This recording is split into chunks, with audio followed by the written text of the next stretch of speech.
আপনি নামাজও করে দিয়েছেন, এমন টাইম একবার আসসালামু আলাইকুম, অথবা যদি আপনার নামাজের ভিতরে একবার কইছে আসসালামু আলাইকুম, আপনি যদি নামাজ পড়তেছি দেখ না,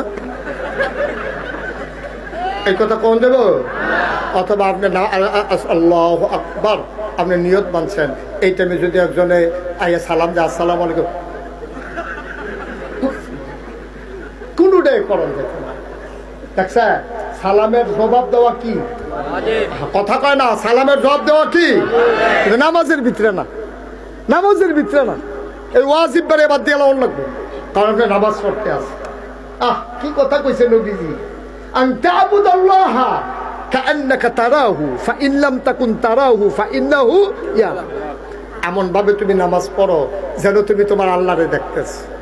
ভাই ও ভাই, তুমি একটা অন্যায় করতে 4 বার চতুর্দিকে চাও, তুমি নতুন বিড়ি খাওয়া শিখছ, কলেজও উঠছ, তুমি মাঠের মাঝখানো যাইগাও, আব্বাই নি দেখে আম্মাই নি দেখে, তারপরেও বলে পুরো মুরব্বী সামনে থাকলে তোমার বিড়ির মাথা থাকে সামনের দিকে, তুমি কোনো মতে আটটা সিফাইয়া সাফাইয়া খাইতে আসো, আটকা যদি মুরব্বীর সামনে ফুরে যায় মরসা দিয়া তুমি বিড়িটারি ইউট্রান দিয়া লাও, আসিল মাথা বাইরে লইয়াইছো ভিতরে, ঠিক কিনা?